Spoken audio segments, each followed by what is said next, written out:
Ikaw ba ay walang work ngayon or unemployed ka? Or ikaw ba ay estudyante pa lang at wala pang trabaho? Or ikaw naman ay OFW? Naku, dito sa online loan application na i-review natin ngayong araw ay pwede kang mag-loan.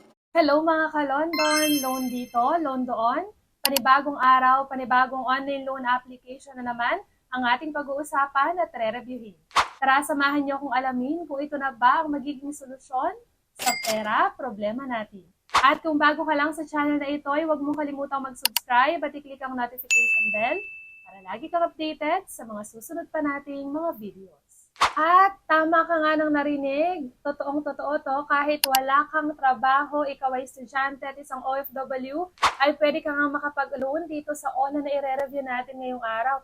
At ito nga, dito kahit hindi ka pa nag-a-apply is alam mo na agad kung magkano ibibigay niya sa yung credit limit at syempre yung kanyang loan term. Ito nga ang online na ito ay walang paligoy-ligoy dahil nga makikita mo na agad yung amount at hindi ka na aasa kung malaki ba ito or mababa lang ibibigay sa yung credit limit. At syempre, importante pa sa lahat, yung kanyang loan term. And eto pa nga, up to 150,000 pesos daw ang pwede nating ma-loan dito sa OLA na ito. Uy, ang 150,000 pesos ay napakalaking halaga niyan. At ikaw ba ay isa sa mga nangungutang sa mga online loan application pero laging nare-reject?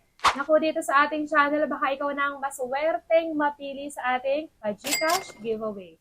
Ano nga lang bang dapat mong gawin? I-like lang ating video at mag-comment sa comment section dahil dyan ko pinipili at binabasa kung sino ba ang maswerteng mapipili. Nagkakaroon ka na ng idea sa mga online loan application and at the same time, may chance ka pang manalo. Ano pang hinihintay mo? I-like na ang ating video at mag-comment na agad sa comment section. At balikan na nga agad natin itong OLA na i-review natin ngayong araw. Ito ay walang iba kundi si Soapcash Loan App Philippines. Ito ay under ng Artec Philippines Incorporated. At ito nga yung pinapakita niya sa kanyang ads. Meron tayong sample dito ng kanyang loan details. So may nakalagay dito na 10,000, 20,000, 30,000 up to 40,000 pesos. At dito nga kapag ka 10,000 daw ang niloan mo, magiging 10,100 lang daw ang repayment amount mo. So ibig sabihin, 100 pesos lang daw ang magiging interest nito sa loob pa ng 100 days. At kung 20,000 nga, ang iyong uutangin sa loob ng 120 days, ang iyong repayment amount lang daw is 20,200 pesos. At kung ikaw naman daw yung maglo-loan ng 30,000 pesos, ang iyong repayment amount sa loob ng 150 days ay 30,000 pesos 600. At eto nga, pag 40,000 pesos naman, sa loob ng 180 days, ang iyong repayment amount lang daw is 40,800 pesos. Naku, napakaganda na ipinapakita nito sa kanyang ads, pero wag niyo muna po ida-download ito.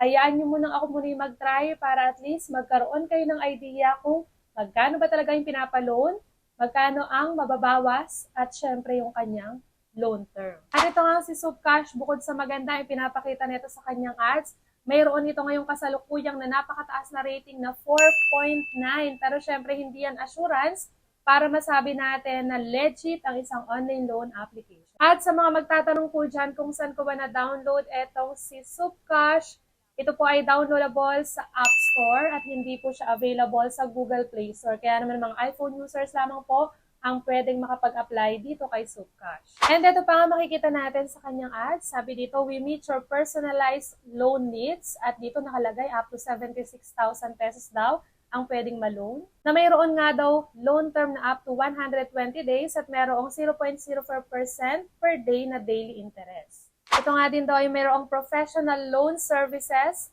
help you solve funding difficulties. Adapt advanced encryption technology to protect account security. And fast approval din daw itong online loan application na to. Automated approval system, loan applications can be approved in a short time. And dito kung makikita nyo is 150,000 naman yung kanyang offer. So, i-click na natin yung apply. At dito nga para tayo ay makapag-register o makapag-login, syempre, kailangan natin ilagay ang ating active na phone number para makapag-send sa atin ng verification code. Pero dito, naka-flash na agad dyan yung code. And after nga nating makapag-register is, naging 60,000 pesos na lang yung amount na pwede nating ma-loan. Pero syempre, ang 60,000 pesos ay napakalaking amount pa rin. At eto nga, pag-click ulit ng apply, kagaya ng sinabi ko sa inyo kanina, makikita na agad natin kung magkano lang ibibigay sa ating credit limit. At kagaya nga ng sinabi ko, wala nang paligoy-ligoy pa. Ito na, makikita na agad natin na 2,000 pesos lang ang ibinigay sa ating credit limit netong si Subcash.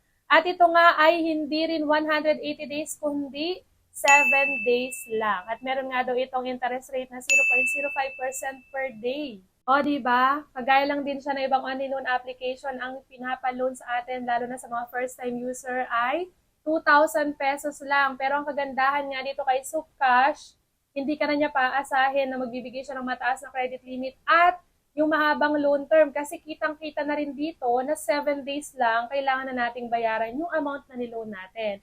Ang question na lang dito, magkano kaya ang makukuha natin or marireceive na lang natin na amount?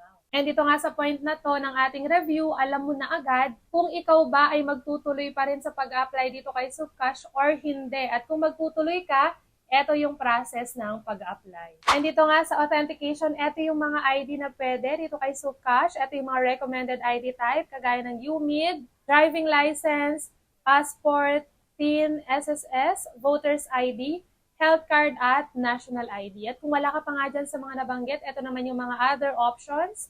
Pwede ang postal ID, PRC, at pag-ibig. At next guys, yung personal information. Ito yung mga dapat mong sagutan dyan or i-provide na information sa education. PPD ka lang kung anong natapos mo, marital state, email dapat active at nakaka-receive ng messages, gender, loan purpose kung para saan mo ba gagamitin yung loan mo or yung amount na ilo-loan mo.